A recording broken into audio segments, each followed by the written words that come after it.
روزہ کھولنے کی دعا جو ہے وہ ضروری نہیں ہے، لیکن اللہ اگر توفیق دے،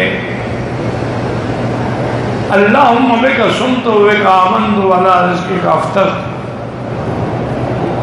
پہلے پڑھیں بعد میں پڑھیں کوئی مسئلہ نہیں۔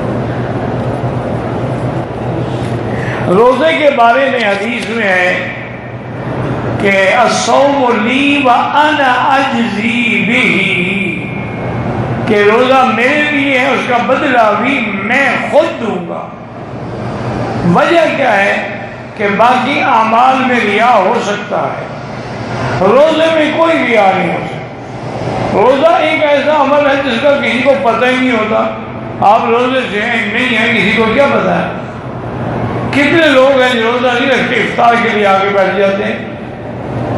تو اس لیے یہ عمل چونکہ ایسا ہے کہ آدمی گھر میں ہے، کمرہ بند ہے، کوئی دیکھنے والا نہیں ہے، پیاس لگی ہوئی ہے، ٹھنڈا پانی رکھا ہے لیکن نہیں پیتا اللہ کے ڈر سے، تو معلوم ہوا کہ یہ خالص اللہ کے لیے ہے، تو اس لیے اس کا بدلہ بھی اللہ دے گا۔